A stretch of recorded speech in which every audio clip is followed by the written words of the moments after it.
El miedo es una de las emociones que experimentamos con mayor frecuencia. Es esa sensación poderosa, de raíces primitivas, que habita en lo más profundo de nuestro cerebro, para cumplir un fin muy básico: garantizar nuestra supervivencia. En un video anterior, te compartí 8 fobias que tal vez no conocías. Si no lo has visto y deseas verlo, te dejo el link en la descripción.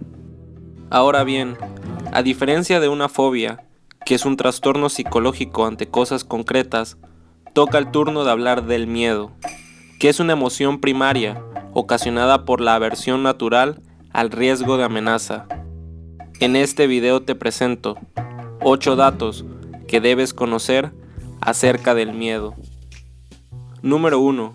El miedo origina fuertes cambios fisiológicos. El miedo pone en funcionamiento una serie de cambios en el cerebro. Esta emoción se refleja en el sistema límbico, que se encarga de regular las conductas relacionadas con la huida, la lucha y la conservación. Esto ocurre en un lapso mínimo. La primera estructura que orquesta todas las reacciones relacionadas con el miedo es la amígdala. Así, tal y como nos revela un estudio llevado a cabo en la Universidad de Emory, en Estados Unidos, factores como el estrés crónico o los miedos irracionales vienen orquestados por esta pequeña estructura. Es ella la que genera respuestas fisiológicas como acelerar el ritmo del metabolismo, aumentar la presión arterial, la adrenalina, subir el nivel de glucosa en la sangre, intensificar la tensión muscular o la dilatación de la pupila. Número 2. El miedo altera la percepción.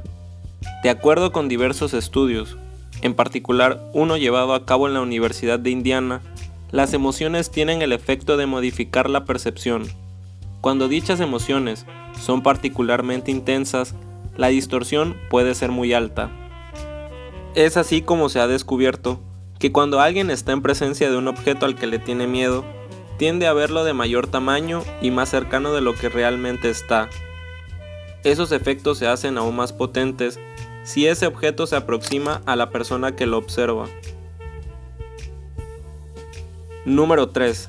El grado de miedo depende de una experiencia de control. Peter Samdam, investigador de la Universidad de Princeton, ha acuñado el concepto de principio de control. A la luz de este principio, las personas experimentan un mayor grado de miedo frente a las situaciones sobre las que tienen menos control, así no sean realmente peligrosas. Un ejemplo claro de esto es el miedo que algunas personas tienen a viajar en avión. Todas las estadísticas indican que hay mayor riesgo de morir en los desplazamientos en auto.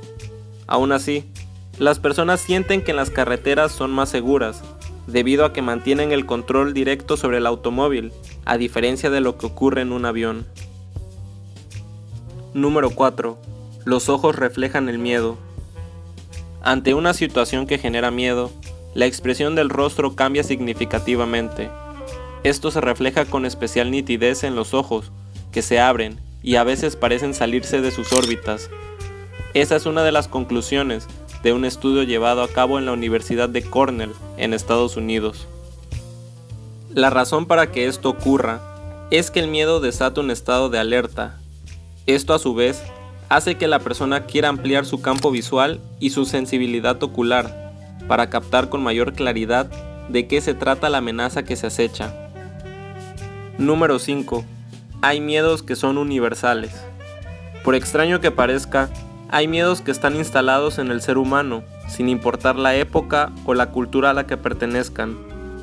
Todo sugiere que se trata de una respuesta a estímulos que todos los seres humanos perciben como amenazantes.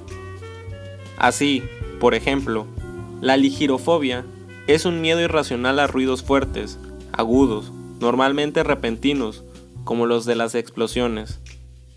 Las personas que sufren esta fobia no pueden soportar el estallido de un globo, de petardos, cohetes, etc. Dependiendo de la intensidad de la fobia, ni siquiera pueden estar en presencia de globos hinchados por temor a que exploten. Número 6. Miedos emocionales en todas las culturas. El anterior no es el único miedo universal. También, en todas las culturas, Los niños experimentan temor ante la posibilidad de ser abandonados o quedarse solos sin el amparo de un adulto.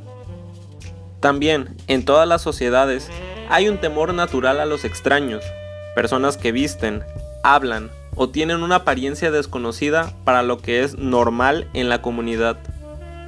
En todas las culturas occidentales y en varias de otras procedencias, los adolescentes experimentan miedo a hacer el ridículo frente a sus padres y en general temen a la opinión de los demás frente a lo que dicen, hacen o a la forma como se ven. Número 7. Hay personas que jamás experimentan miedo. Es cierto, algunas personas no saben ni sabrán lo que es el miedo. No se trata de un don especial, sino de todo lo contrario, es una deficiencia.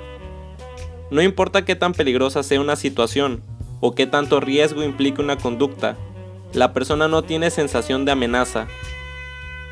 La ciencia todavía no ha logrado explicar por qué el cerebro de estas personas no reacciona como el de las demás. Este defecto entraña grandes riesgos para una persona, en tanto no es capaz de evaluar hasta qué punto puede afectarla una determinada situación. En esta medida, se expondrá al peligro sin medir correctamente las consecuencias de sus acciones. Número 8. Las supersticiones y las religiones conjuran el miedo. Según los datos aportados por la antropología y la historia, el miedo fue una de las principales razones para que el hombre elaborara explicaciones míticas y religiosas frente a la realidad. Nuestros antepasados de hace siglos daban una respuesta asociada con la magia a los fenómenos de la naturaleza que resultaban amenazantes. Como pensaban que tales amenazas provenían de una fuente sobrenatural, también idearon fuerzas protectoras para resguardarse del miedo. El mecanismo básico era el de invocar la protección de esos poderes a través de sacrificios y ofrendas.